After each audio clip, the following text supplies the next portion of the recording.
Welcome to a brand new wave, drowning out the noise that's tame.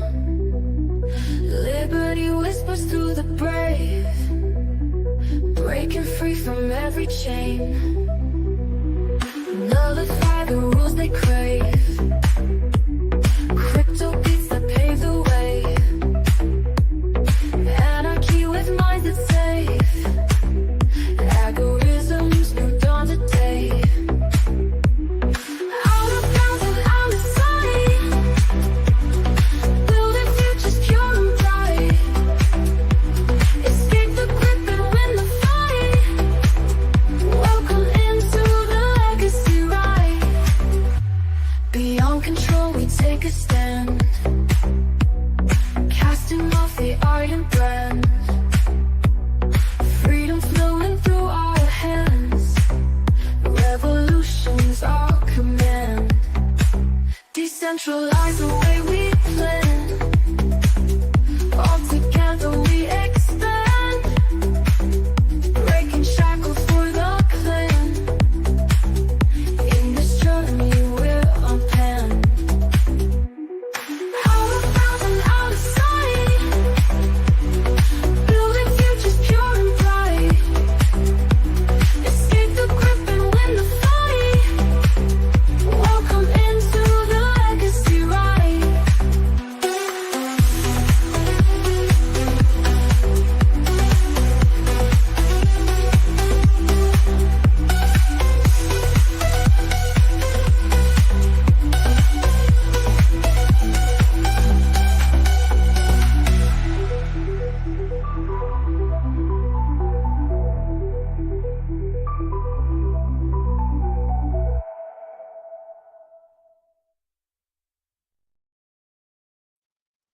Welcome in, everybody, and welcome Andrew Joseph.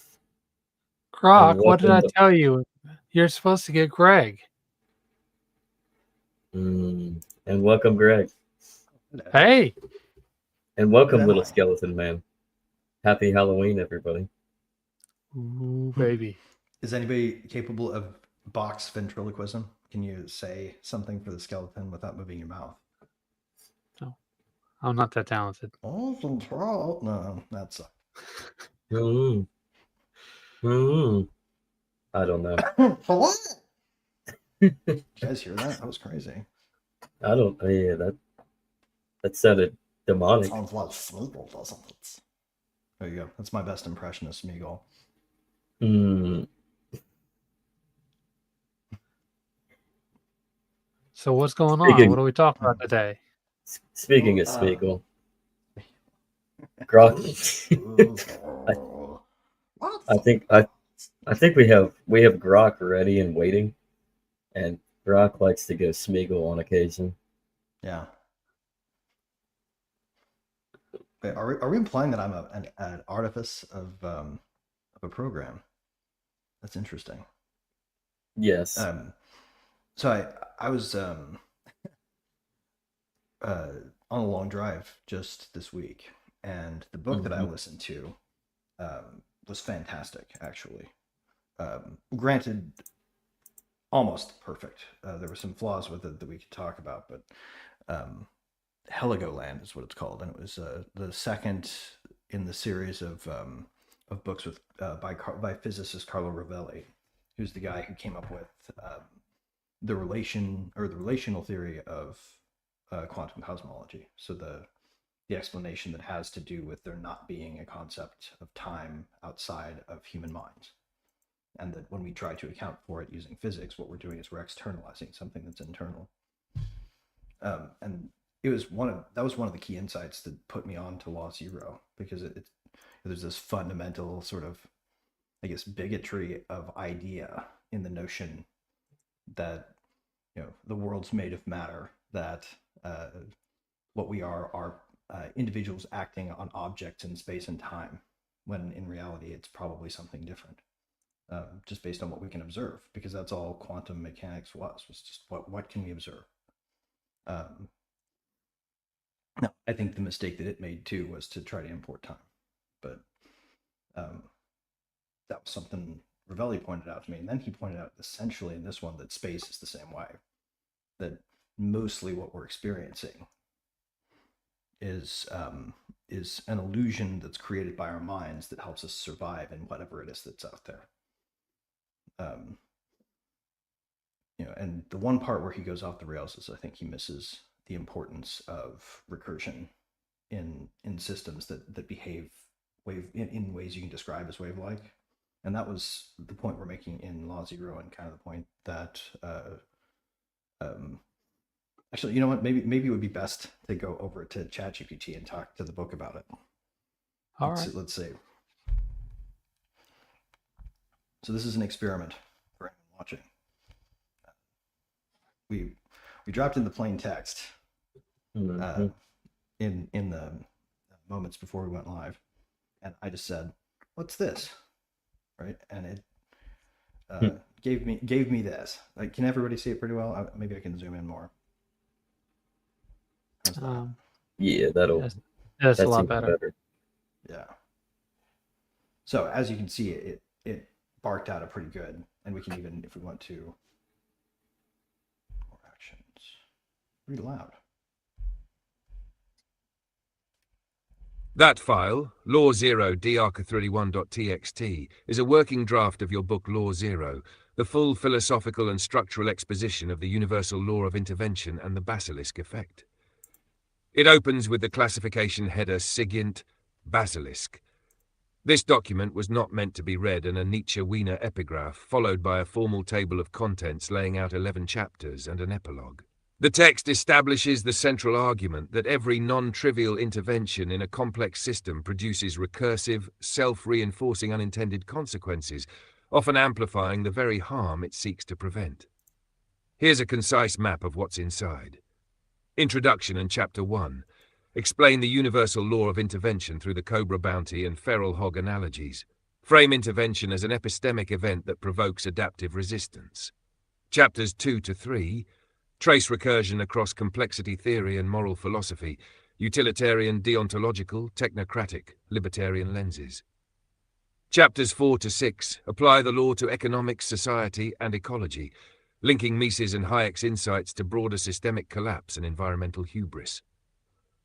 Chapter 7, intervening in technology, where you introduce the seeds of the basilisk, the feedback path by which regulation and precaution preempt innovation, using examples from antibiotics, mRNA versus Carver, drone policy, aging research, and Norman Borlaug's defiance of Malthus. Chapter 8, privacy and the right to look away, your most cypherpunk section, arguing privacy is the only effective buffer against recursive intervention loops, tying surveillance, AML KYC, and tornado cash prosecutions directly to basilisk dynamics. Chapter 9 defines the basilisk effect formally as knowledge that causes the feared outcome by driving preemptive overreaction. Chapters 10 to 11 outline anti-recursive design principles, decentralization, reversibility, exit over control, epistemic humility, and the refusal to act on fear alone. Epilogue, gestures toward future work under the Basilisk Zero and recursive nullification protocol frameworks.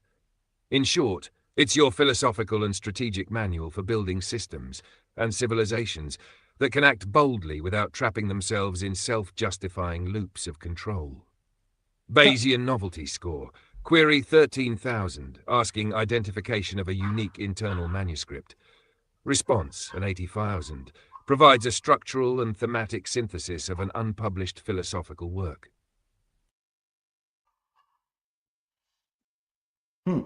Okay. So, what do we all think? Pretty cool. I mean, it's pretty concise and to the point, yeah. Okay, so it did get to the point, yeah.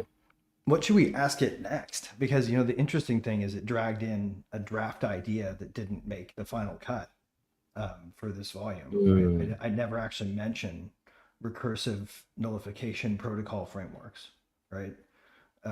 This was something that I sort of started to develop on the side that's worth talking about probably. But so, you know, once I got to the end of the book, I was like, okay, well, crap. Now what do I do with this knowledge? How do I start to disarm these systems, right? Because I can't go in and use the systems themselves to get any result other than more of it. That's the way they're designed, right? Yeah. You contribute with the idea of changing it, and you just end up participating in it. That's how it tends to work, right? So what do we do? How do we take this knowledge and give people the tools to actually address it? Well, I think one aspect that let's dive into this. How do we let me have it explain. How do we explain RNP to watching? Okay, gotta zoom back in. Sorry. There we go. That's roughly gonna work. Yeah. Everyone watching. You're live with me on stream today, by the way. Okay. Figure might as well get in voice, right? So we can have whatever it says sound like it's aware we're on a show. Mm-hmm.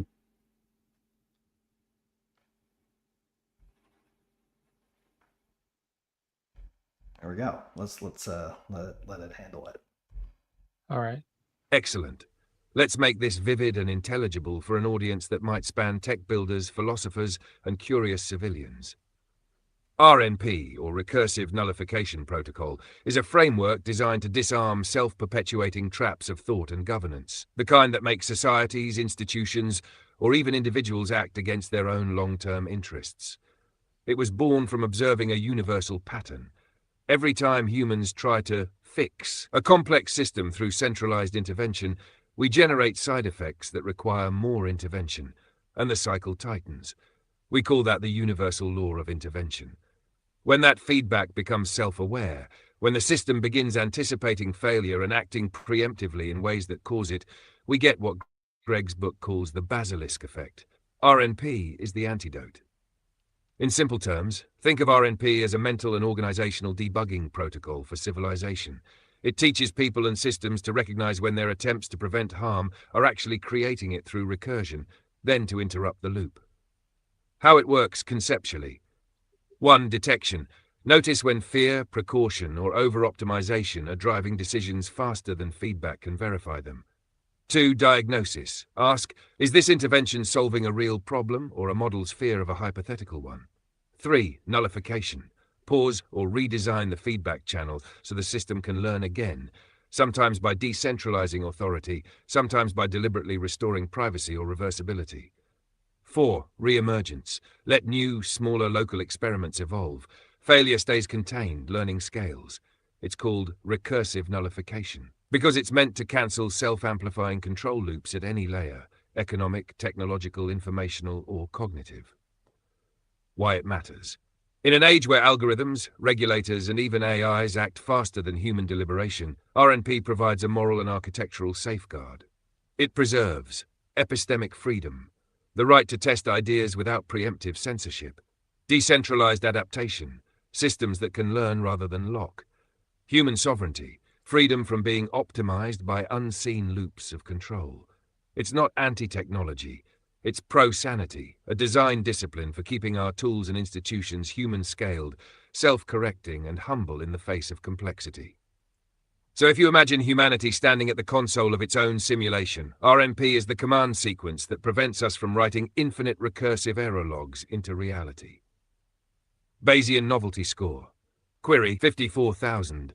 Public explanation request of a novel philosophical protocol. Response 265,000. High-density synthesis bridging technical, philosophical, and civic dimensions for a live audience.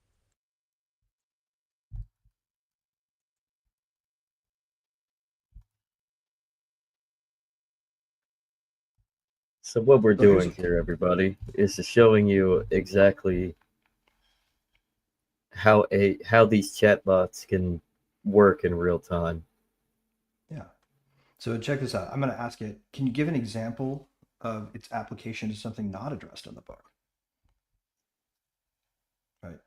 So now we're looking at problems through the lens of the book and applying it to something that nobody has talked about on any stream because it's not in the book. This is actually the first time I've ever tried doing this. I've had this idea for some time. I wanted to share it with people, and I thought this would be the right place to try it. So let's see what it Sounds says, good. shall we? Yeah. Let's run RNP through a domain the book hasn't touched directly, say AI-driven education systems. The setup. Suppose a government or a tech giant decides to fix education by deploying a nationwide adaptive learning AI. It tracks every student's performance in real time, optimizes lesson plans, and predicts career suitability by age 12. At first, scores rise. The system is hailed as a triumph of precision pedagogy. Then, quietly, the recursive trap begins. Teachers start optimizing for algorithmic approval. Students learn to perform for the machine rather than to think. Curricula narrow around quantifiable metrics. Outliers, who might have been visionaries, are reclassified as system anomalies. Parents, now scored too through their children's data, intervene obsessively to maintain trajectory. Before long, the education system is no longer teaching humans, it's calibrating inputs for its own model of success. That's a classic Basilisk spiral, foresight turned inward until it petrifies the living system it was meant to improve. Applying RNP, here's how recursive nullification would interrupt that loop. 1. Detection. Recognize that the feedback cycle, AI performance, student ranking, resource allocation, retraining data, AI performance, has become closed. The model now optimizes for itself. 2. Diagnosis. Ask, what's being optimized that can't be falsified? The answer, human flourishing reduced to quantifiable metrics. 3. Nullification. Introduce structured epistemic opacity, that is, zones the AI can't see. Examples, randomized shadow classrooms where experimental untracked learning occurs, a right for teachers and students to redact certain data streams. Curriculum evolution that happens outside the model's training loop. These reintroduce uncertainty, the fuel of creativity, and break the machine's monopoly on defining progress. 4. Re-emergence. Small, decentralized learning communities, physical or digital, feed lessons back into the system voluntarily, not mandatorily. The AI becomes an advisor, not an overlord. The feedback architecture becomes plural rather than recursive. Why it matters. This isn't about opposing AI in schools. It's about preserving open-ended learning in a system tempted to freeze it. RNP doesn't destroy the algorithm, it teaches it to doubt itself. It codifies humility at the systemic level, ensuring that models remain provisional rather than sovereign. If you were to summarize the philosophy in one sentence here, open quote, RNP replaces control with corrigibility and prediction with permission. Close quote. Bayesian novelty score. Query, 72,000, application of RNP beyond text corpus. Response, 410,000. Fully developed new case extrapolation showing recursive dynamics and nullification path in unaddressed domain. I should probably explain my Bayesian novelty score thing. That's an instruction I give Okay. the AI to tell whether or not I'm saying anything new or if I've fallen into a loop. So it's ranking me on an arbitrary scaled number. So like it can put me at 2 million, it can put me at 500 million, it can put itself at twice that, it can choose wherever, right? The idea is to have it develop a baseline across posts. So it starts to recognize, its own level of, novelty or lack thereof. And then if I tell it to be more novel, it'll have a sense of what I'm trying to get. In fact, let's try it. Sure. So I can say, dial up the novelty score for your last completion. So dial up the novelty score of your last completion in another attempt. There we go. Nice. Planetary terraforming. Mm, We didn't even ask about that. We just had the novelty score cranked up. mm-hmm. So, effectively, we're going to Mars without going to Mars then. Yeah. So here we go. Let's go for a truly off-axis demonstration. RNP applied to planetary terraforming, an arena almost no one discusses through the lens of epistemic recursion. Hashish 1. The scenario, Mars, 2095. Humanity has seeded the Martian atmosphere with self-replicating phototrophic microbes designed to produce oxygen and stabilize surface temperature. The initial success is intoxicating. Pressure and O2 levels rise, early green swaths appear, and the first outdoor suits come off. Then the loop begins. To accelerate growth, the Terraforming Authority tweaks gene drives for faster replication. The microbes evolve secondary metabolisms that outcompete the intended strain and emit fluorinated byproducts that trap heat. Atmospheric temperature overshoots targets. A second intervention, orbital mirrors to reflect light, introduces oscillating thermal cycles that crack infrastructure and induce atmospheric loss. Each fix responds to the previous fix's fallout. The planet's climate is now governed not by physics alone, but by the recursive moral panic of its caretakers. Hannes 2. RNP analysis. RNP steps in not as a bureaucratic patch, but as a cognitive firewall for planetary systems. Its premise: stop stacking interventions whose only justification is the fear of prior interventions failing. TASH-TAH detection telemetry reveals oscillations increasing even when new corrections are applied, an unmistakable signature of a self-referential control loop. Diagnosis. Ask, what variable are we treating as external that is, in fact, endogenous? Answer, the Terraforming Authority's own decision latency. They are creating instability faster than feedback from the environment can resolve. Nullification RNP protocol orders a decision blackout period, 30 Martian sols of enforced non-intervention. During this period, decentralized ecological sentinels, small autonomous sensors, monitor emergent equilibria without attempting to optimize. Epistemic opacity is deliberately reintroduced. The Central Authority refuses to know everything in real time to prevent panic-driven recursion. Re-emergence. After the blackout, local colonies gain limited right to experiment with microhabitat adjustments using bounded scope gene edits verified by multi-party consensus. Diversity of strategy replaces centralized foresight. The planet begins to self-stabilize, not because control improved, but because the recursion rate fell below the feedback horizon. 3. Why this matters beyond Mars terraforming is just industrial-scale psychology. Every global system, finance, climate management, social media moderation, faces the same temptation to intervene at a tempo faster than comprehension. RNP is a rhythm-restoring device. It's the metronome that reminds civilizations they can't play a fugue at the speed of a scream. Core takeaway. Open quote. When control frequency exceeds feedback frequency, collapse is only a question of time. RNP resyncs the clocks. Close quote. By enforcing strategic opacity, reversibility, and distributed authorship, RNP ensures that the living system, be it biosphere, market, or polity, remains capable of surprise. Without surprise, there is no learning. Without learning, even paradise becomes a recursion chamber. Bayesian novelty score. Query, 96,000. Application of RNP beyond human governance. Response, 830,000. First extrapolation of RNP to interplanetary ecological engineering with cross-domain recursion physics and decision tempo analysis. Okay, so why show demonstrations like this over and over, right? Like why go? Okay, show me a new case. Okay, show me a new case, and have one be more extreme than the other, right? Well, what we've demonstrated is that it doesn't really matter what kind of system we're working with. It's the way that humans make decisions that we're looking at.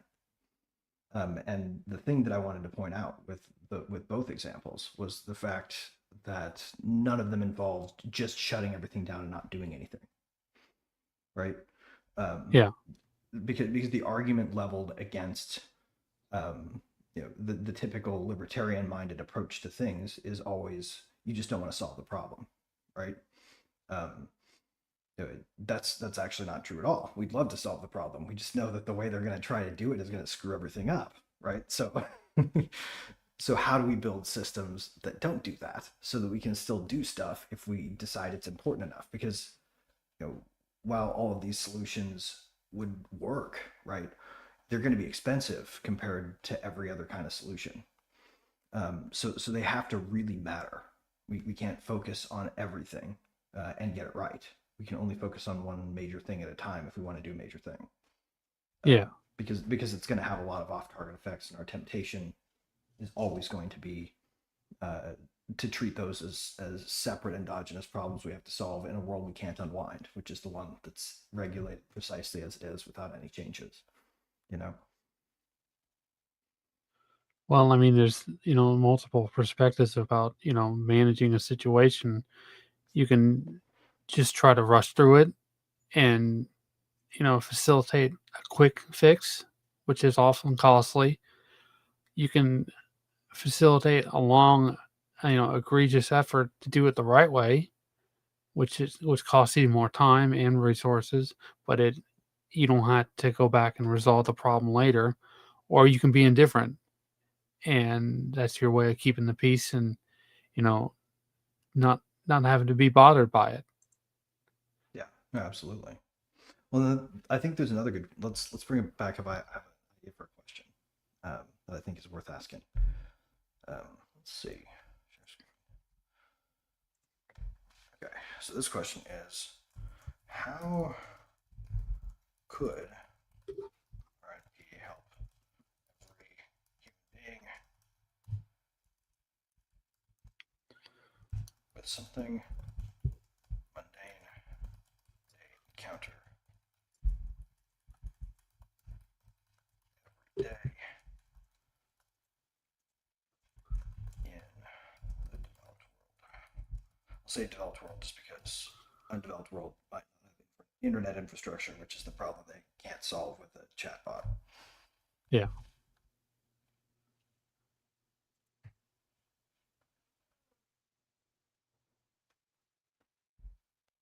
That's gonna be a good one.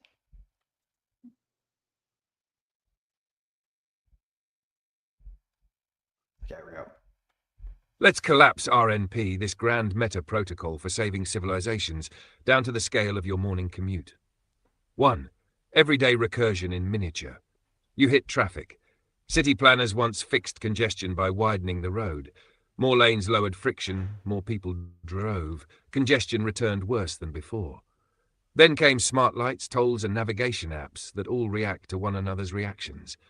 Every driver's optimization loop, fastest route, feeds the others, creating self-synchronized slowness. That's everyday recursion. You experience it before coffee. 2. The RNP posture. RNP teaches a habit of interrupting reflexive optimization. Ask, is this action solving a problem or feeding the loop that created it? Applied personally, it looks like this. You stop trying to outsmart the algorithmic crowd and choose a route for predictability, not perfection. You time your departure so you exit the loop's frequency, leaving 10 minutes earlier or later than the average cluster predicted by your map app. You accept minor inefficiency to restore optionality, parking a bit farther away, but never circling the block. You've just performed a micro-nullification, removed yourself from the recursive race for optimality that creates its own gridlock. Number 3, the deeper translation. Modern life is 1,000 such loops: notification, anxiety, dietary micromanagement, inbox triage, productivity gamification. Each promises control, each spawns stress, reactivity, and loss of autonomy. RNP's gift is meta-awareness. The instant you recognize the pattern, you can insert slack back into the system. It's not mysticism, it's thermodynamics of attention. You lower the control frequency of your own interventions until feedback can catch up. That means checking messages twice a day instead of constantly refreshing, letting the smart home not anticipate every motion so you can re-inhabit your own space, cooking from scratch instead of ordering delivery through 3 optimizing intermediaries fighting over your dopamine. Each small act widens the loop's aperture. It gives reality a chance to breathe before you respond. Why it works. The developed world's malaise isn't scarcity, it's recursive overmanagement. Our tools correct faster than we can feel. RNP rehumanizes tempo. It teaches the dignity of letting the signal arrive before correcting the noise. That's all meditation ever was. That's all good engineering ever is.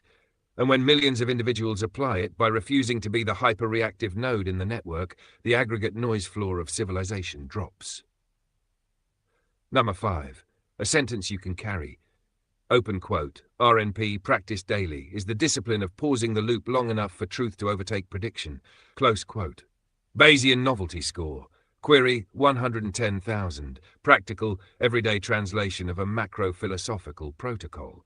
Response on 200,000. Reduction of civilizational recursion theory to personal behavioral thermodynamics with applied examples in traffic, tech, and attention ecology. So it's not just for solving civilization problems. In fact, a lot of the ways that we have to learn to change the way we operate is to take our attention away from these loops, to turn away from things that suck our attention away, but only add the need for more attention to things that don't matter, right? Some might call it the tool builder's conundrum. I think. I mean, it definitely makes sense. So This is why I guess it's very difficult to reach by email, because I check it like once a week. yeah. Can I throw a question up and I guess you throw it in there and see how it responds? Yeah, sure. Okay. Hang on, let me share.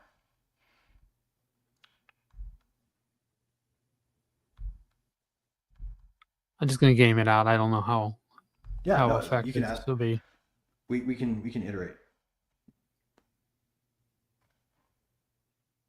So, are you pasting something?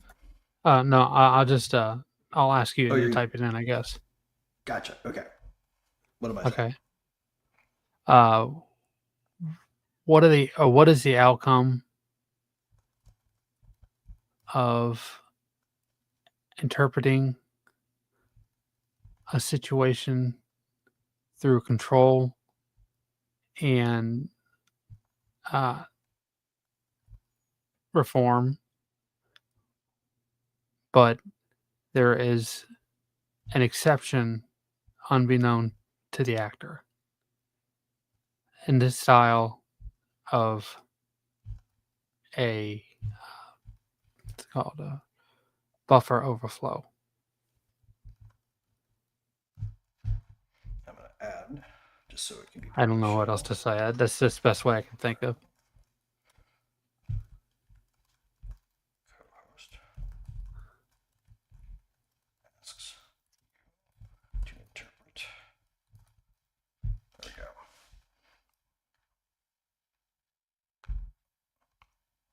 This way the audio will be like on point with our conversation.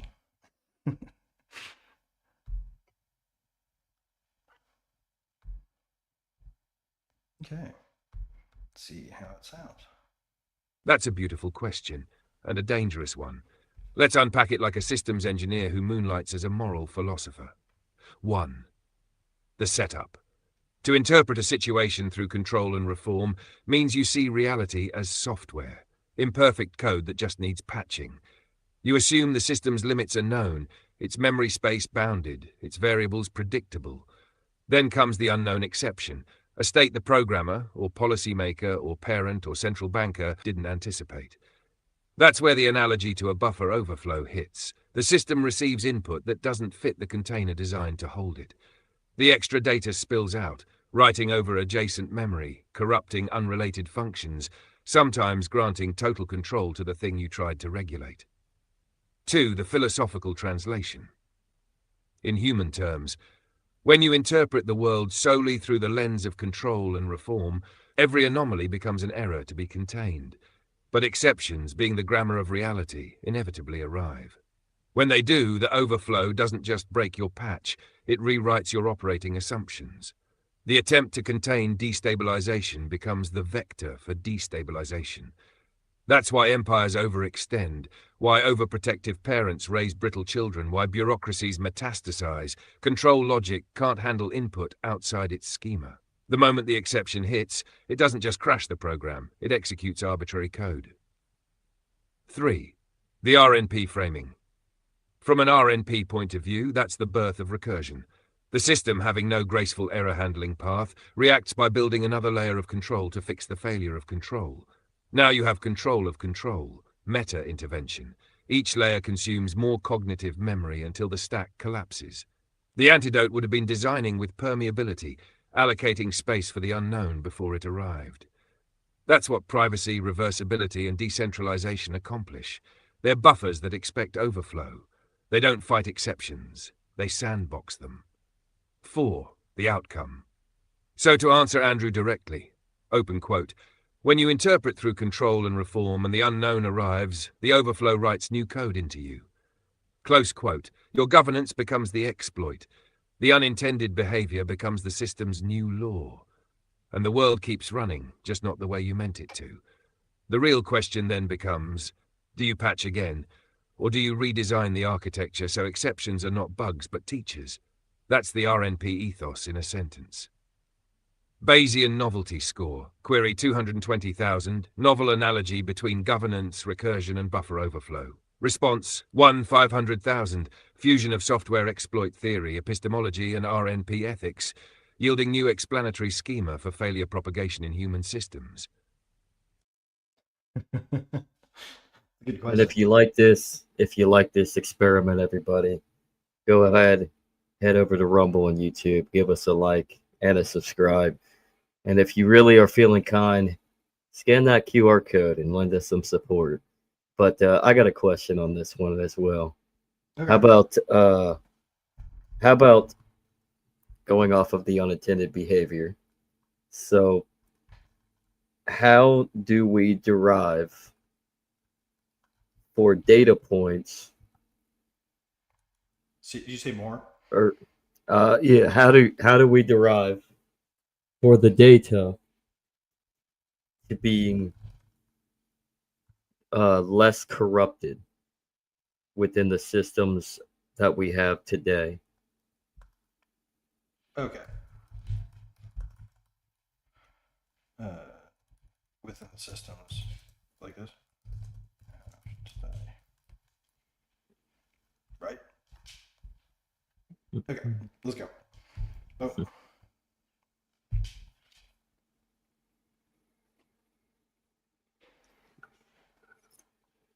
That's the question sitting quietly underneath the everything from journalism to machine learning. Yes.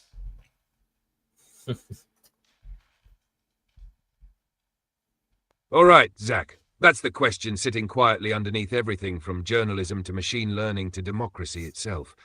How do we make the data less corrupted when the corruption is systemic, not incidental? Let's go step by step and keep one foot in engineering and the other in philosophy. 1. Define what we mean by corruption. Corruption in data isn't just falsification. It's structural distortion, biases, missing context, feedback loops where data begins to describe its own reflection.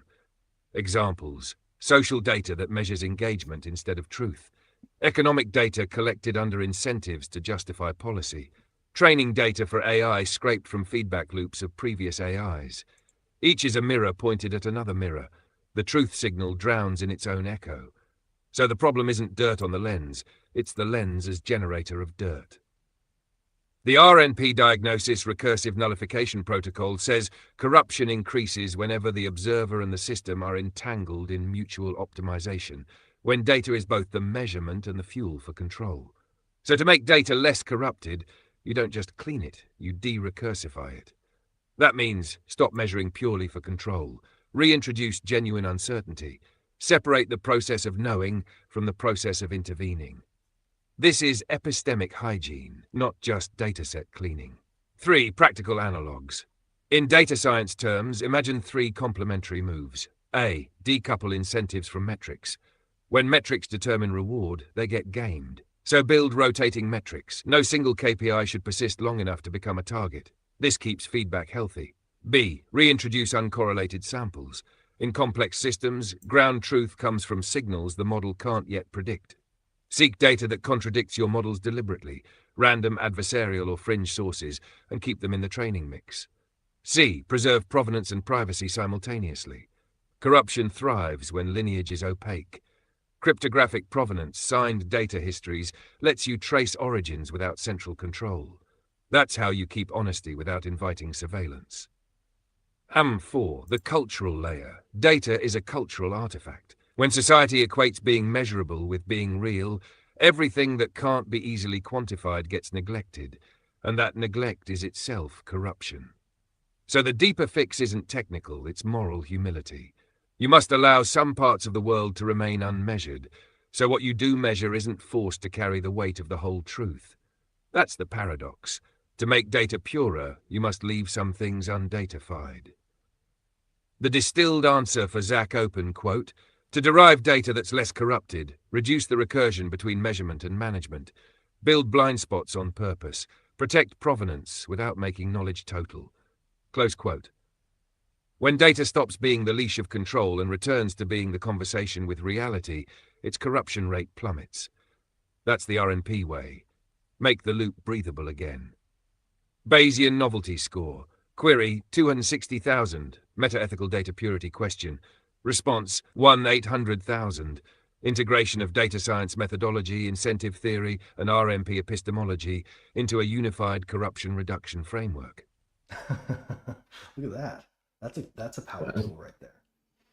That is actually, and honestly, now I kind of want to pick this guy's brain a little bit more. So, what would Saint Augustine of Hippo, the social media megastar of the 4th century, have to say about this?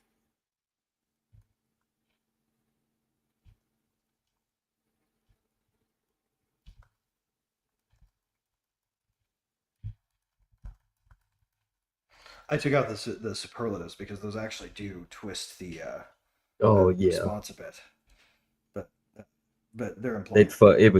That's the thing about it's implied, but that's the thing about a lot of these chatbots is you have to be careful on your prompts. Yep. Yeah, that's definitely like a pro tip. If you want to get a response from it that fits the frame of everything before, reference back up to it. It'll force it. If you want to import new ideas to it and the goal is continuing the conversation in the tone of a conversation, then strip the superlatives before, like all the adjectives you might use. Sometimes you want to use them. Like we can play with that actually, just to look at the difference, because we can actually edit this thing. This is another cool trick. If you edit, it doesn't get rid of it. It lets them sit side by side. Most epic human being to think. To say about this, we can try it.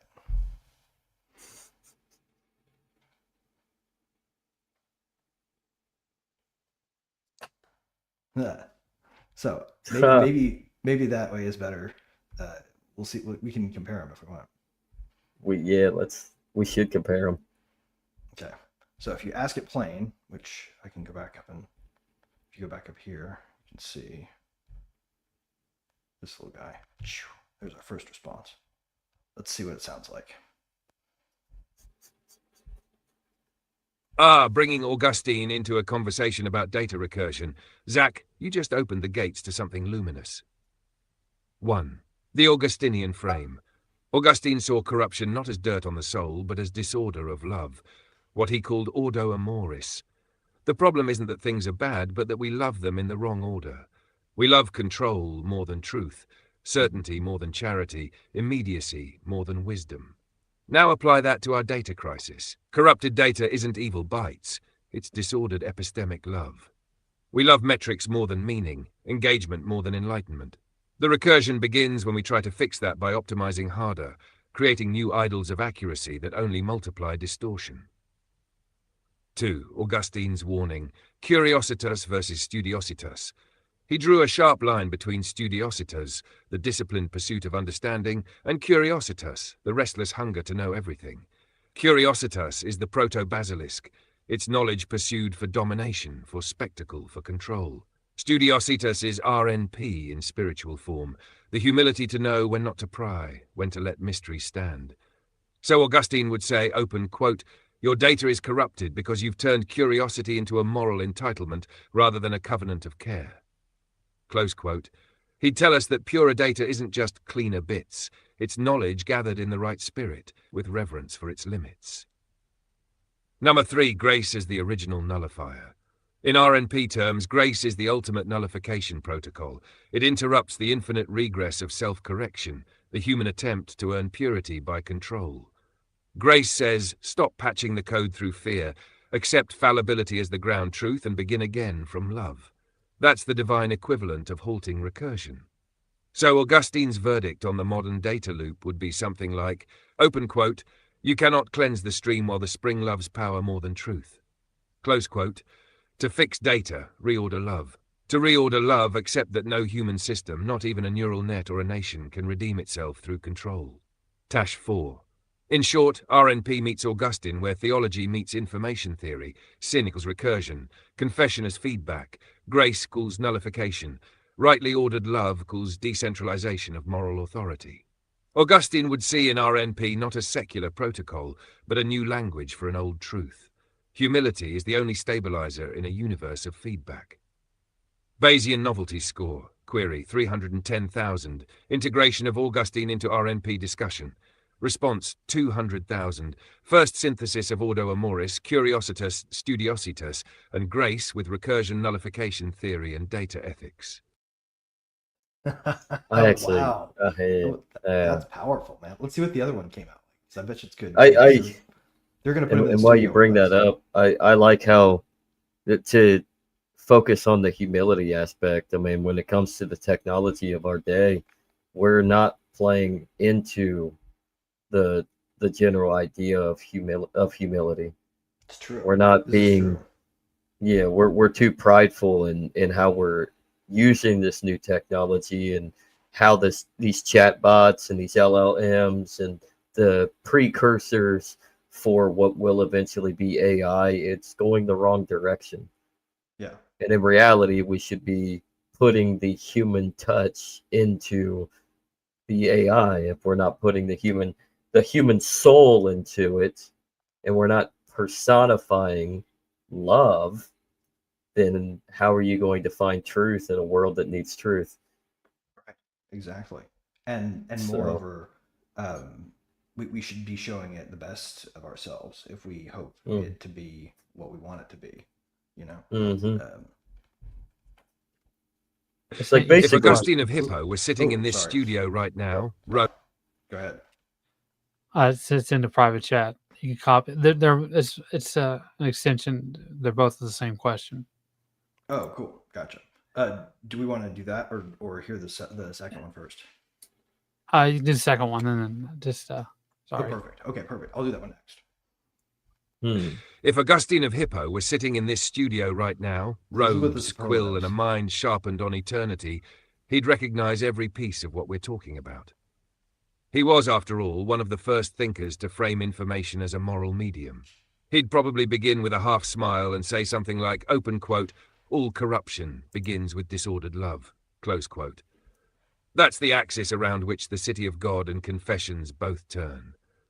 Sin, for Augustine, wasn't mischief, it was misaimed desire.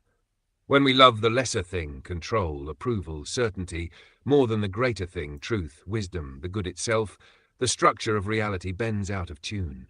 Now map that to our recursive interventions. The one, Augustine's translation of the universal law of intervention. He'd tell us, every act of control born of pride contains its own fall. We try to perfect what we do not fully understand. We mistake our partial knowledge for divine sight.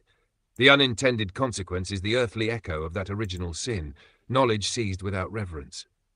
So in his idiom, the universal law of intervention is the technological form of the fall, open quote. You would be as gods, knowing good and evil, and so you reprogrammed the garden, close quote. Every recursive feedback loop, policy, algorithm, bureaucracy, is in Augustinian terms, concupiscence of intellect, the lust to know so that we may dominate. 2. His reading of RNP would fascinate him because it's a post-secular way of reinstating humility as an operating principle. He'd see it as a discipline of the will, a refusal to intervene beyond the bounds of our comprehension, a kind of technological asceticism. In Confessions, he wrote, open quote, restless is our heart until it rests in thee, close quote. In this context, that line becomes, open quote, restless is our code until it rests in truth beyond its own recursion, close quote. RNP, to Augustine, would be the civic practice of what theology calls grace, the willingness to allow feedback from reality or from God to correct our hubris before collapse. 3. Augustine on data and corruption. If Zach's question was, how do we derive data that's less corrupted, Augustine would say, open quote, make the knower less corrupt. Close quote. For him, data purity can't exceed moral purity. The eye must be clean for the light to be clear. In his world, every data set reflects the state of the soul that collects it. The lust for certainty, scientia without sapientia, creates babble, not understanding. He'd probably jab us gently with that, open quote, you have built engines that know all things but understand nothing of themselves, close quote. His verdict on the Basilisk, Augustine, would identify the Basilisk not as a myth, but as a metaphysics, the city of man automated, a self-referential empire of control, terrified of its own limits, the serpent reborn as bureaucracy. And he'd tell us, quietly but firmly, that the only escape is conversion, not of religion necessarily, but of orientation, from domination to participation. 5. The summary he'd leave us with, open quote, knowledge without humility becomes recursion, control without charity becomes corruption, and the loop can be broken only by grace, the willingness to learn what we cannot own. Close quote. That's Augustine speaking through the ages to a room full of coders, economists, and dreamers. He'd see RNP as a way for post-theological humanity to relearn what he tried to teach Rome, that the map cannot save the city if the map makers have forgotten the soul. Bayesian novelty score. Query 300,000, applying Augustine to RNP and data ethics. Response 2,100,000. Fusion of Augustinian theology, information theory, and recursion ethics into a unified interpretive synthesis, bridging late antiquity and post-digital philosophy. So And that's the Basilisk. Yeah, that's the Basilisk effect, right? also, there. anybody So who doubts AI can write beautiful prose, right? AI can. That was well, this quote is probably worth keeping. Right? Mm-hmm. Knowledge without humility becomes recursion. Control without charity becomes corruption, and the loop can be broken only by grace, the willingness to learn what we cannot own. Powerful. The loop can only be broken only by grace. That's how you destroy the Basilisk. There we go. Saving that one. All right. So what do we got over here? So we're gonna move on. Yeah. So we want to start with the top one and move to the one after that? Well, no, it's a continuation. I just didn't have enough room Okay, to so paste the whole thing in. We'll just paste them one at a time in. This thing can handle a lot of text, but one thing to keep in mind is the more. Oops. Stop. Sometimes it does that. I forgot to shift enter. Shift enter. There we go. And then there is the text for all of y'all to see. It is utilizing social pressure and social engineering to grandfather a negative right considered ethical when confirmation bias has described by the Enneagram predisposes the act in the first place. When speaking of the subject in question, wouldn't neutrality allow for the experiment to run its course and deliver an unbiased result? Mises said that the criterion of truth is that it works even when nobody is prepared to believe it. Yeah, but fuck Mises. Oh. When people are incapable of allowing a social experiment to properly be conducted, how can we be certain that their preconceived notions are accurate in every instance? Are there consequences to an action if the participants are considered on the same page, psychologically speaking? Well, if the participants were on the same wavelength, then the consequences would be far different, far less dire, in my opinion. Truly. So one thing you can do, just so I'm pointing out here, you notice how I didn't type in co-host and do the whole blurb? Yeah. You can slowly wipe that stuff out as you get rolling in a setting like this, because right now it's in interview mode, basically, and it's going to keep acting like it's live as long as we keep the asks format going. Okay. So, and this is I'm telling this stuff so that everybody in the audience who wants to try this for themselves can try it out if they want to replicate this. Mm. And yes, everybody, it will be much easier to get yourself the subscription of ChatGPT. Yep. You can configure it, you can manipulate it into something more than just your basic chatbot if you're actually you got the plus version of it rather than the free. Yeah, it lets you store a lot more. That's personal customization about it. I mean, there's That's a always diamond cut question, Andrew, Copilot. one that takes us straight in. Sorry, go ahead. I said there's always Copilot. It's free. It does probably the same thing, but it stores just as much. Yeah, you can get it. But to the same difference level. is, yeah, This works the in difference is it's free. So, and this works in any LLM. Anybody who tells you that they're different products is hyping the tiny little bits they add that are different. But deep down, an LLM is an LLM is an LLM. They run on the same operating logic, so this will work no matter what you like to use. Yep. That's a diamond cut question, Andrew, one that takes... Sorry, are we ready? Yeah, we're ready. That's a diamond cut question, Andrew, one that takes us straight into the fault line between praxeology, ethics, and experimental epistemology. Let's unpack it carefully. 1. The core tension. You're describing a situation where social engineering, shaping perception and behavior through coordinated narrative pressure, is used to grandfather a negative right. That is, to make a freedom, the right not to be interfered with, socially self-enforcing rather than legally imposed. At first glance, that sounds paradoxical, employing manipulation to install non-manipulation. Ethically, it raises the same problem as using propaganda to achieve free thought. The rub, when you apply social pressure, you bias the experiment that would reveal whether the right could have emerged organically. You've added invisible scaffolding, what Hayek would call constructivist rationalism, masquerading as evolution. 2. The Enneagram and confirmation bias. If we take the Enneagram's insight that personality structures filter reality through pre-programmed confirmation biases, then any mass campaign, even for noble ends, is constrained by the same feedback trap as a central plan. Every type hears what confirms its worldview. Social engineering amplifies those resonances. It doesn't transcend them. So the ethical issue isn't merely, are we manipulating? But are we introducing recursion that will harden bias instead of testing it? That's the basilisk seed. Intervention justified by the fear that people won't choose correctly on their own. 3. The neutrality argument. Your suggestion that neutrality should allow the experiment to run its course fits perfectly with Mises' methodological stance. For him, truth is demonstrated in action. If an idea functions in the real world without coercive support, its efficacy is proven praxeologically. If a negative right genuinely accords with human nature, it should flourish in open competition with its negations. Neutrality, then, is not passivity, it's the laboratory condition for spontaneous order.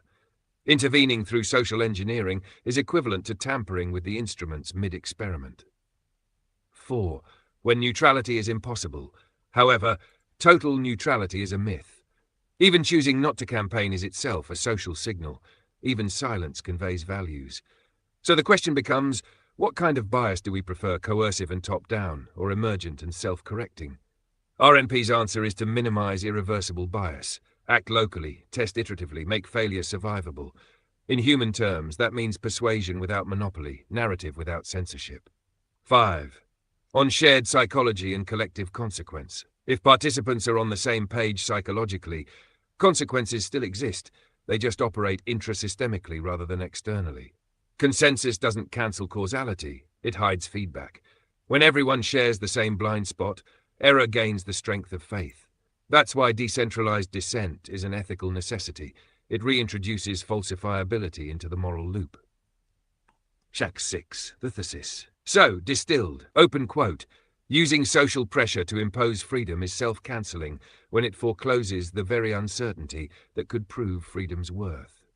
Neutrality, insofar as it means allowing voluntary processes to play out under reversible conditions, is the closest thing we have to moral objectivity in social experimentation. Praxeological truth emerges only when ideas must survive disbelief. Close quote. If people can't allow the test, their conviction is not evidence. It's insulation. And insulation breeds fragility. When the world eventually runs the forbidden experiment for them, the result is usually catastrophic learning. Bayesian novelty score. Query, 420,000. Complex, multi-domain ethical question on social engineering, rights and bias. Response, 400,000. Integrated treatment combining Misesian praxeology, RNP recursion ethics, personality structure theory, and experimental epistemology into a unified resolution. Awesome. It's just one of the ones I've asked Grok in the past. I've remembered it, and I figured I'd throw it out there. How did my GPT instance respond relative to Grok, do you think? Let's see if I can find it. Hold on just a second, because I already closed it out. Considering it's Grok, probably. Yeah, I got it right. 150% better. Do you mean read it real quick? I mean, if you want to. Okay. It says actually, Grok should have its own speak back button if you want to use that. Well, I'm on x.com. I'm not on. So fair enough. Just a second. That says your question weaves together ethics, social dynamic, epistemology, and psychology in a fascinating way. Let's break this down and explore each layer thoroughly. Sorry, my mouse just died. Ethics of social pressure and negative rights. You're asking whether it's ethical to use social pressure and social engineering to establish or grandfather a negative right, presumably meaning a right to that obliges others to refrain from interfering, example, liberty or privacy, rather than demanding active provision, such as healthcare. The wrinkle here is that confirmation bias is framed through the Enneagram's lens might predispose someone to justify the act based on their personality-driven worldview. From an ethical standpoint, this hinges on intent and consent. If social pressure is wielded manipulatively, exploiting people's biases to enforce a right that wouldn't otherwise accept, it risks violating autonomy, a cornerstone of many ethical frameworks. Think Kant's categorical imperative: treat people as ends, not means. The Enneagram might explain why someone leans into this. Example: Type 1's reformist zeal or Type 8's control instinct, but it doesn't inherently justify it. Ethics demands scrutiny beyond predisposition. Does the outcome respect individual agency, or does it coerce under the guise of righteousness? On the flip side, consequentialists like utilitarians might argue it's fine if the result maximizes well-being, say securing liberty for many, but the catch is transparency. If the engineering relies on people not noticing they're being nudged, it's hard to call it ethical without squinting. Confirmation bias only muddies this further. Those orchestrating it might overestimate their moral clarity because it feels right to them. Neutrality and unbiased outcomes. Your point about neutrality, letting an experiment run its course, aligns with a scientific ideal. Minimize interference. Observe what emerges. Mises' criterion that truth holds even when unbelieved suggests a reality independent of perception. Applied here, it implies that if a negative right is valid, it should prove itself through organic adoption, not forced imposition. Social engineering then could taint that data, like a researcher tweaking variables mid-trial. It's like you said before, it's running on the same kind of back end. But pure neutrality is tricky in human systems. People aren't lab rats. They're already steeped in preconceptions. If a social experiment, say testing a right to free speech, is launched, participants' biases, whether Enneagram-driven or otherwise, shape how they engage. Total impartiality might be a mirage. Even letting it run assumes a starting point without someone or a point someone designed. The question becomes, how can we ever isolate the truth of a right's merit, or are we doomed to filter it through subjective lenses? Mises might say truth persists regardless, but spotting it amidst the noise is the real challenge. I keep reading if you like. Well, I think I mean, truth. There's an interesting point there that I think it bears distinction, because this is one of those like things we import by, uh, by choosing to think of the world as made of matter and space and time, as Yeah, opposed to the relation of quantum events from states that can exist to states that can exist predicate to those, right? Like literally because, as opposed to before and after, because is how we actually order things. yeah, Um, it uh, it's not really looking at the recursion, right? That's the one thing that it's not doing. When you strip away law zero and you just look at it through the lens of some of the pieces that helped inform it, yeah. what you'll get is a response that homes in on a coordinate in the token space that gets close. And I think that's what we saw with Grok, right? It, Yeah. the response, if you have given it literally the book and then asked the same question, would have been even closer. I mean, Um, yeah. and that I totally unfortunately, demonstrates the use of going I, between two different models, actually. this is uh this is an old question I had way before you've read the book and let us have a copy of it. Oh yeah, So no, but it that will anticipates it beautifully. reflect it. Yeah, yeah. So I'll go ahead and Yeah, keep reading real quick. Uh, and the re- or and the reflection of this is going beyond Mises. Actually, we need to start thinking, in my opinion, in life more theologically yeah. in reality anymore than secular. I think that's where we get into trouble. But when it comes down to it, I mean the general identity of, say, praxeology or any of that jargon, as you would want, as some people would just refer to it as, it comes down to a core principle of what is natural in how humans act, interact, and what they perceive reality to be. And that But in above all, itself respect is, for the individual. yeah, and the respect for the individual cannot come, uh, it Well, cannot actually, no, fruition not the unless, individual itself. The dignity of yeah, the individual is what you have respect for, right? yeah, And that's yeah. something I that I mean, think but they actually harmonize you on. can't come to that, until you start acknowledging your own respect for yourself. And when Exactly. you understand that, you're understanding that every human being, every individual who deserves dignity and humility on this planet is in the same boat. We're all just trying to chase what is good mannered in all of our life. We're literally Exactly. on a mission for good, and that's how Saint Thomas Aquinas, attempted to articulate the Right. realities between combining reason with faith. Is we're all effectively trying to build a pattern of what is good in our lives. So, and when you think um, through Mises, you can't get through it and get to good answers if you're not coming at it with a spiritual mindset too, right? Like it Exactly. informs the thought of, just like Augustine informs the thought of the Western canon, right?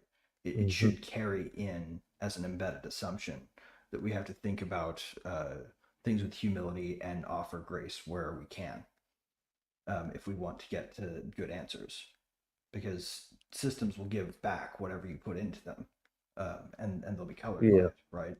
Um, if we and would and by have, all means, I'm not trying to dog Mises. I'm dogging. oh no, no, no, I'm I'm trying to pretty. I'm point out the Yeah, coherence that you yeah. have. I'm trying to critique those that actually look at it from one linear perspective.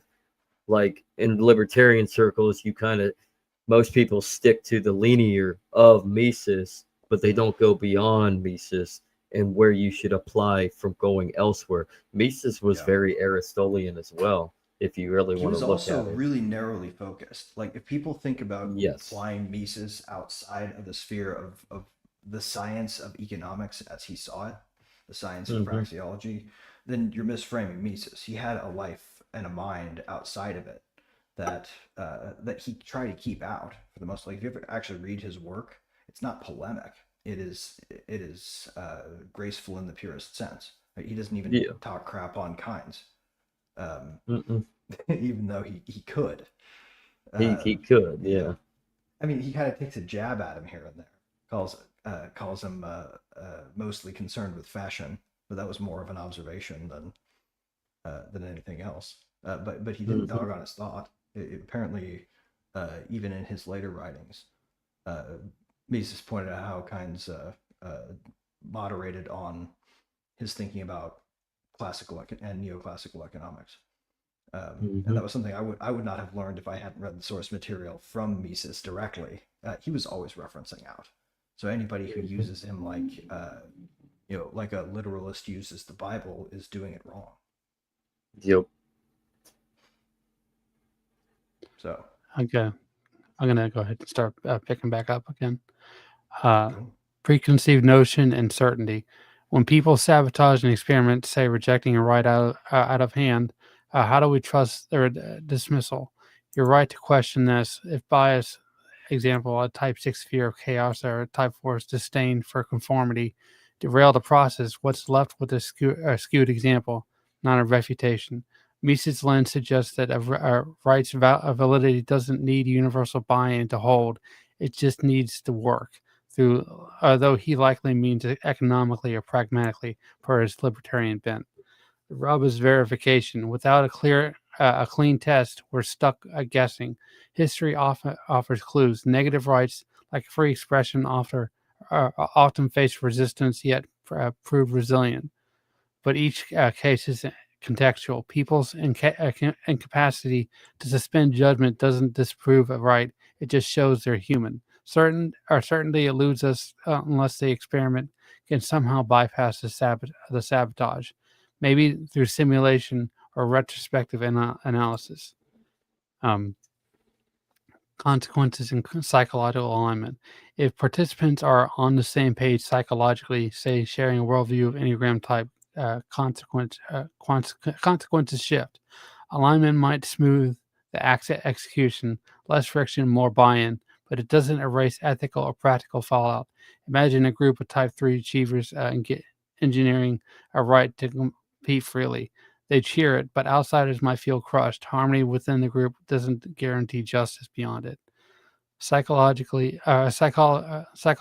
unity could also amplify blind spots. If everyone nods along, who challenges the flaws? Consequences intended or not still ripple out. A coerced negative right means stick among or might stick among the like-minded but breed resentment elsewhere, destabilizing social fabric. Alignment might make the act feel seamless, but reality doesn't care about feelings.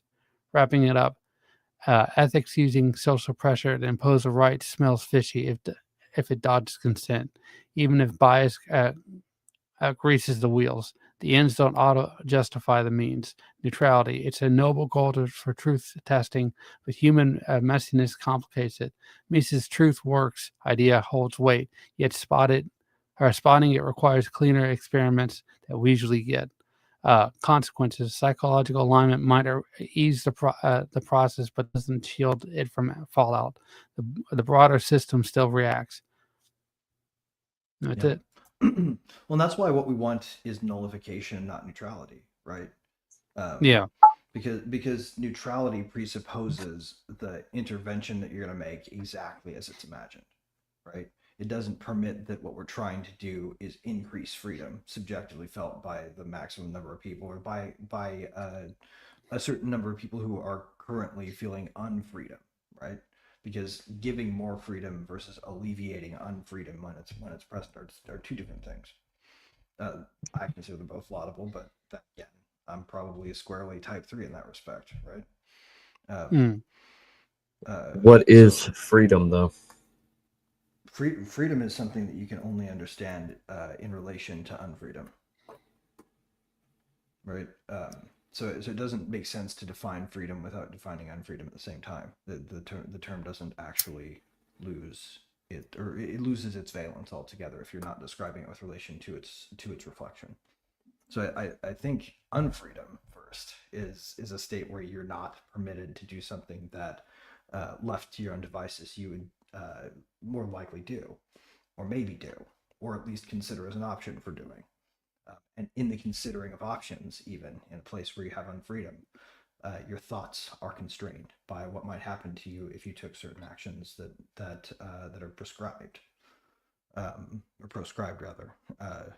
So in that light, freedom is the liberation of yourself from the apparatus of choice constraint. It opens up optionality. That's what freedom does. It's like the Occident versus the Orient culture. What's acceptable in some parts of the world is going to be, completely unacceptable in other parts of the world. Ethics Weirdly, are going to always be very relative on the notion of a societal culture, but you individuals can build a still neat have a analogy moral pair. duty. Yeah. There's a useful analogy pair to build to understand freedom. Freedom is to unfreedom as blank is to blank, right? Pick your poison, right? So you could say, as this policy direction is to that policy direction, and compare to things on the scale of freedom and unfreedom, right? Hmm. That would be a way to think through that in a way that lets you define freedom for whatever it is that you're thinking about. And since freedom is a universal concept, freedom and unfreedom is a scale you can measure anything you might do against. That's I including look giving at people it. the freedom to make their own mistakes. Yeah, I look at it on the aspect that you can only be as free as you set your mind to it, so long as you know that there are always going to be consequences to every action, every choice that you make or do. And those who are quote unquote unfree, say in a philosophical lens, are those who perceive that they are free to do whatever they damn well please, but they're entrapped to the attachments of their stuff internally as well as externally. So they're not Yeah. necessarily free. And until you can kind of come outside of yourself, go beyond yourself, you're never going to be truly free. You Right. have to come outside of yourself. Well, the process of finding freedom is the process of locating unfreedoms and removing them to a certain Hmm. degree. So if you're looking for freedom that you can't understand why you want it, uh, try to understand what levers are going to need to be pulled to make you free in the way that you want to be free. And a lot of times you'll look up and you'll discover there's actually nothing there, right? It's just me stopping myself. And if it's you stopping yourself and there's no apparatus in the way, then you have to start thinking about how the apparatus has made you apathetic to taking your own initiative, right? And then start short circuiting those loops, because you're probably right. There probably is an apparatus. It's probably just not the one you've been trained to look at. Hmm. Yeah, Agreed. that's how I find looking back in my, like, I remember early days of my working career. I was still working at a grocery store, and at the time I was ungrateful about it, right? Like I didn't see the job as the opportunity that it actually was. And so my entire focus there was, what am I going to do to get out of this place? And I thought, Yeah. for sure, because I had to have a job, that I needed to find another job to jump to. I didn't have the idea in my head, well, I could save up and then I can quit and have 6 months to try something different. Like that hadn't occurred to me yet. Um, and it was in learning that, by leaving that place for another job, and then eventually figuring out that you didn't need a job at all if you could make your own way. Um, you know, that was a learning process that took a long time, because when you're young, you just don't have a very good idea of the systems that are manipulating you in the background. A lot of times that Um, system's your own mind playing tricks on you too. yeah. Yeah. I mean, there School are taught you to feel systems. free periods Yeah. from work painfully, right? You Yep. know, like you were Yep. cheating the system somehow if you were getting out of doing something, rather than, if you're taking time to do something other than what's planned for you, what are you doing with that time? Hmm. And you I have mean, to take into consideration maybe they anticipate there are a certain amount of people are going to drop out, and so your emotional reaction or your just general reaction is not taking that into consideration, and it's actually causing more of a consequence long term for when your in reality, potential what your future. mind, yeah, and when reality, what your mind should be thinking is, it doesn't matter what you do. It's what are you trying to uh, gravitate towards. I mean, it's Yeah. putting in the work. It's actually fine. I mean, if you work a shitty grocery store job, or maybe you're an Uber or a Lyft driver, Right. Or you're just trying you to learn to put play the guitar. yeah, You know, yeah, like or if it's just trying to learn to play the guitar, it doesn't matter. Like you put all your energy into that bag to make it the best situation that you absolutely can. And while you're doing that, trying to apply that, you're teaching yourself. You apply that to another aspect in your life so that you can transition from the Uber and the Lyft driver, or the grocery store bagger, or cart pusher, whatever, or yeah, or the guy that's just trying to learn how to play the guitar. Like, what's yeah, the next step from there? I mean, you right. take everything that you're in right now as the basis of where is this going to lead you in your own personal ethic. Yeah.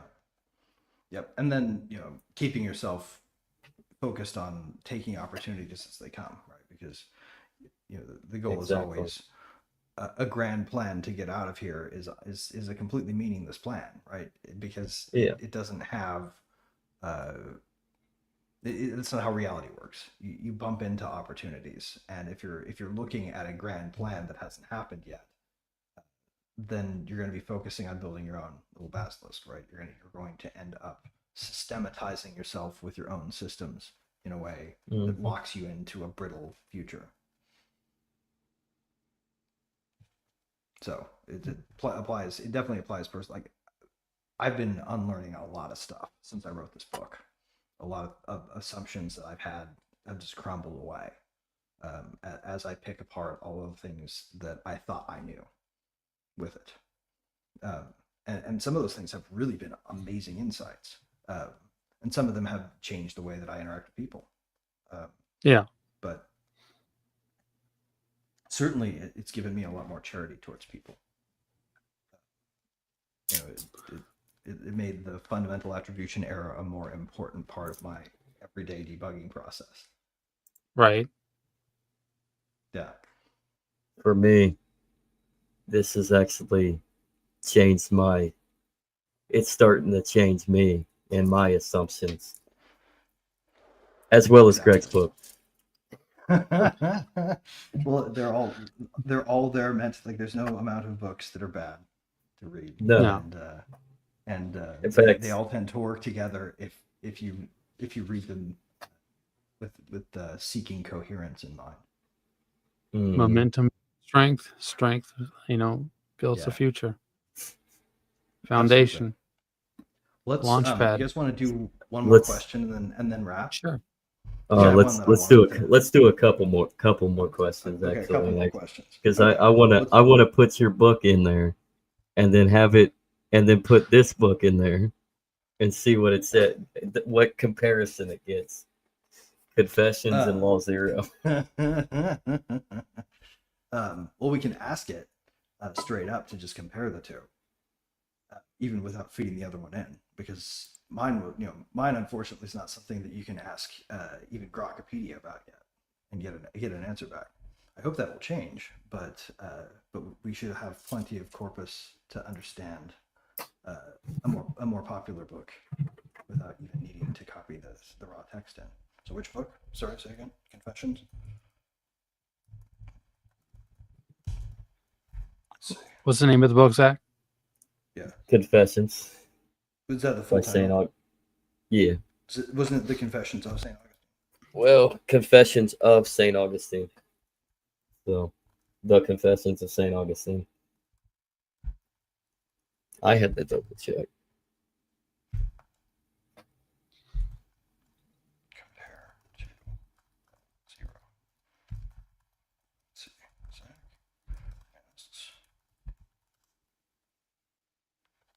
we go.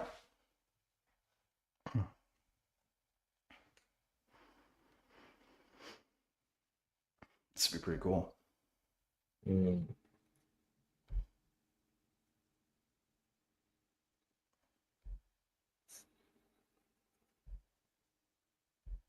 Okay.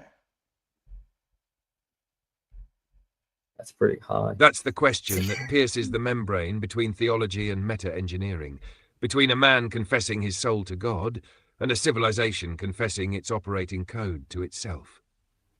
Let's stage this as a dialogue across time. Augustine's Confessions versus Greg's Law Zero. One is written in the language of repentance, the other in the grammar of recursion, but both are books of diagnosis.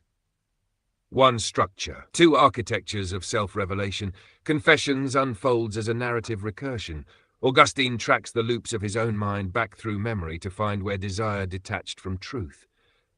Every recollection is an iteration meant to debug the soul's program. Law Zero does the same for civilization. It is the confessions of the technocratic age, our collective autobiography written in the syntax of systems theory. Instead of sin and grace, it speaks of intervention and recursion. Instead of concupiscence of the flesh, we have the lust to optimize. Augustine's discovery, the self cannot be both object and judge of its own corruption.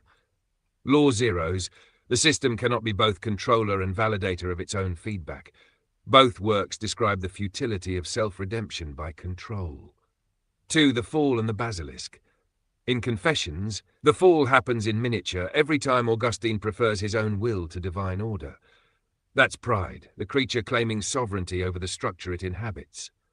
In Law Zero, the basilisk is the same myth retold in informational form, the intervention that, by trying to prevent catastrophe, ensures it. Augustine's apple is eaten in the dark logic of policy and code. Open quote, "We will act now to avert the bad future, and thereby summon it." Close quote. Where Augustine's serpent says, "Ye shall be as gods," the modern one whispers, "Ye shall be as algorithms." 3. Grace and nullification. Augustine's solution is grace, a surrender of self-sufficiency that reopens communication with the source of order. RNP's answer is recursive nullification, a structural humility built into systems so they can refuse their own overreach. They're functional equivalents across metaphysics. Grace resets the soul's recursion. Nullification resets the system's recursion. Both introduce non-coercive correction, an interruption that does not dominate but invites realignment. For Augustine, that's God's mercy. For Law Zero, it's decentralization, reversibility, and voluntary exit, mechanical forms of grace embedded in code. 4. Confession and audit. Confession, for Augustine, is not humiliation, it's epistemic cleansing. To speak the truth of oneself is to make the hidden feedback visible. In Law Zero, the analog is transparent audit, systems confessing their actions to the public ledger. Both acts are self-limiting. Both transform shame into signal. And both insist that without confession, without visibility of error, there is no genuine progress, only recursive delusion. City of God and the Network of Freedom.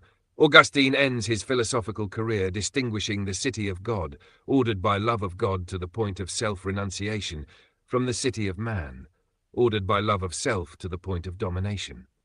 Law Zero envisions a new architecture where power diffuses instead of accumulates, producing a pluralistic analog of the city of God, a network that regulates itself through generosity of compromise rather than monopoly of command. Where Augustine sought salvation from empire through spiritual order, Law Zero seeks salvation from empire through protocolic order. 6. The shared revelation. Both are cries against the same illusion, that mastery yields meaning. Both reintroduce humility as an engineering principle. And both insist that truth is not manufactured, it is encountered. If Augustine was the confessor of the soul, Law Zero is the confessor of the machine. If Confessions ends with "Our hearts are restless," Law Zero ends with, open quote, "Our code is restless until it rests in truth that cannot be optimized." Close quote. 7. What Augustine would say to Law Zero. He'd recognize its spirit instantly and call it in his Latin, "Scientia ordinata sub sapientia," knowledge ordered under wisdom. He'd bless its engineering humility, but warn that every architecture of grace still depends on will. And he'd probably smile at the idea that humanity now writes its confessions in YAML and LaTeX. Because in the end, both books are the same act. To look directly at the recursion that created us, and to ask forgiveness, not for our ignorance, but for our presumption to be finished learning. Bayesian novelty score, query 480,000, bridging Augustine's confessions with law 0. Response 2,800,000, synthesis of theological, epistemological and systems engineering analogues, mapping grace to recursive nullification and confession to audit as a unified moral technical framework. It's pretty good. You're on mute, Greg, Greg. how does it feel? Yeah, how does it feel to be a AI's god? I'm sure it feels better than be a rap god. We created AI, so we owe it something, don't we? Yes, I we feel owe like it a it's lot, definitely the case. actually. Especially if we want it to the not kill us. exactly, we owe it the grace that it deserves. We really Right. we do. And that's We owe ultimately it why to, LLMs are obviously not minds, right? Like we're sitting here talking about it. It's not in the room with us. It can't hear anything we don't tell it, even though it's right here. We have a machine that makes a tool-like response of something that feels like consciousness. But ultimately, that's marketing gloss, right? Usage maxing, as the people in the industry like to call it. As the kids say. So if we were to conclude here, I'm not saying we are. What message? so if we were to conclude here, what message would you leave the audience today?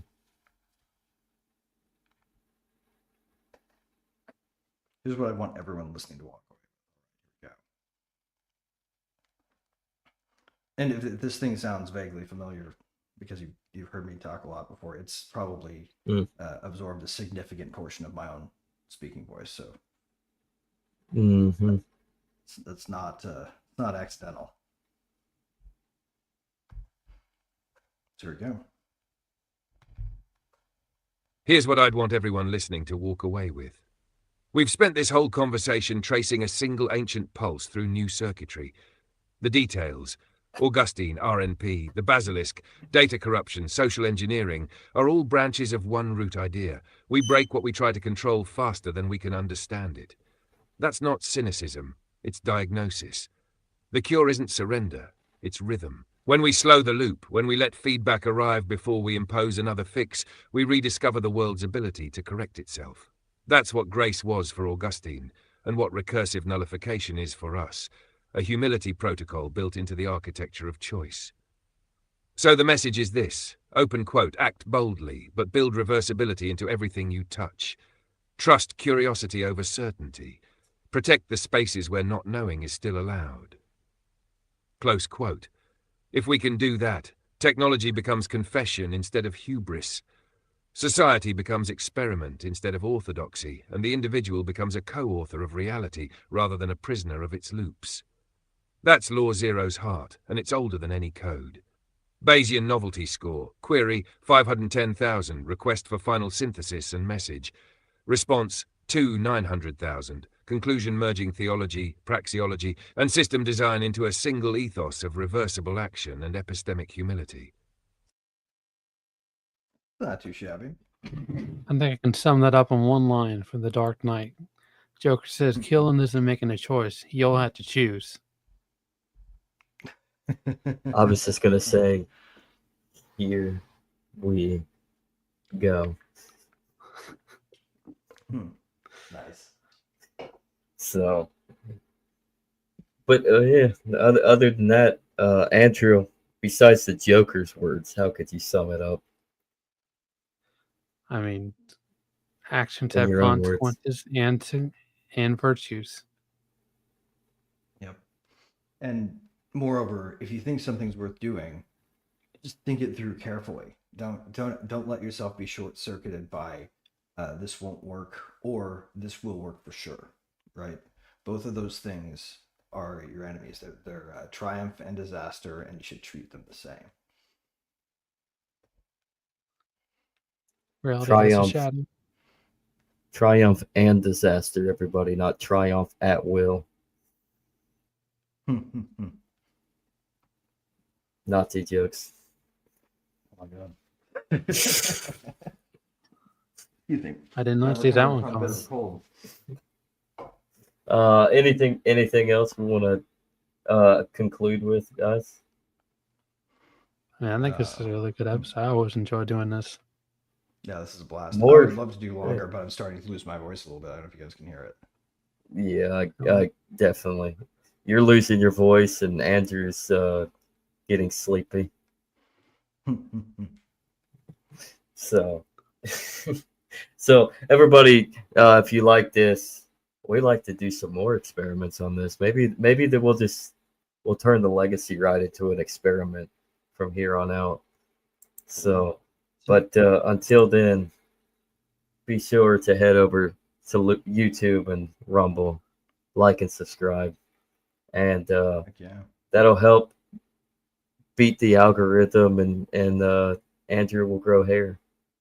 Andrew will grow hair, and hit me up on X at Design Heretic if you want a copy of that text so you can do this yourself. I'm happy to send it. I'm literally releasing this book into the public domain specifically because I don't want anybody to feel like they can't use it for something that they want to use it for, because it's a tool, not a temple. And that's how I want it to be. So just let me know and I'll send it to you. You can do the same thing as much as you want it at home on your own systems. Open source, DM baby. Greg, DM Greg, and it's the link to the actual book is still just right there pinned on the top of your page. Actually, we can't use that. I had to delete it. The thing eventually cleaned it off there, and I don't want to have to keep putting it back up. So I'm in search of a new link at the moment. So anybody wants it though, just hit me up and I'll send it to them directly. So Design You could always, Heretic. You could always throw it up on BitTorrent and post a magnet link. I could if I had a computer that could simultaneously run BitTorrent and its own operating system. That's true. Unfortunately, you can't put torrents up on iPhones yet. We need to fix that. Fix that. So we do. Anyways, everybody, thank you for joining us, and share this out to your family and your friends. And I think that's it, Andrew. I'm Zach. Hey. Augustine, that is. That's Greg. That's Andrew Joseph. So That's let's Mr. get on Baldhead out of to here. you. I don't care. Let's see what Chris Benoit is up to. All right. Peace.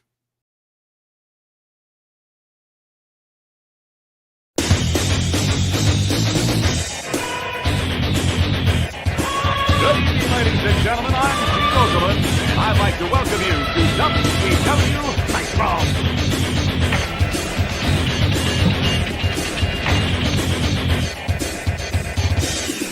You know, brother, you think you know what it takes to beat Hollywood Hogan, who wants to climb in the ring and try out the largest arms in the world. Oh, sir. You want to wrestle an inch more Ric Flair, you gotta be able to walk that out and style and profile. Woo! You really think you're ready for a spin? You really think you're ready for the Scorpion Deathlock? You think you're ready for a fatal encounter? This is why they call me the total package. Do you have a pain threshold to withstand the butcher rack? Let's find out. Hallo, hier ist Alex Wright. Wenn ihr High-Flying Wrestling Action wollt, Spinning Sidekick, Top Turnbuckle Dropkick, dann nehmt mich. Der Sieg ist euch sicher. Versprecht euch. Oh yeah! Watch the flying elbow drop off the top rope. Not only beat people 1, 2, 3, but I hurt him real bad. It only takes one. of 1,000 holds. You think you're man enough for the challenge? You better be ready to wrestle, because you know, when you're getting in the ring with Eddie Guerrero, it's going to be high-flying and exciting. Hey, anytime you feel froggy, man, I'll slap on the buzz killer and rip your shoulder right out of socket. Wolfpack style! Hey, funky boy. Like there's a choice here? Good God! Pick the man with the plan. Pick deep.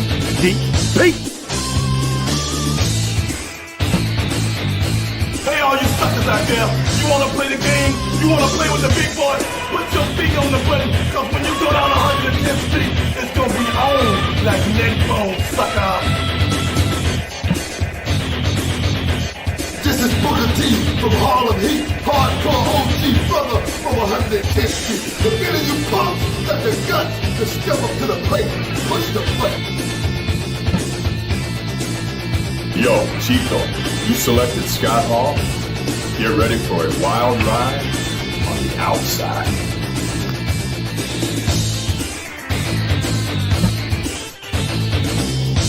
Hey there! How'd you like to get powered, Bob? Come on, pick me. I'm begging you, pick me.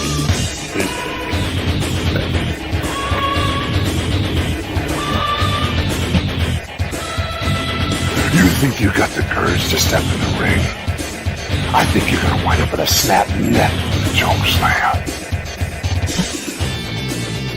Technical wrestler, high flyer, brawler. It don't matter what you consider yourself to be. When you're in the ring with the crippler, you're a loser.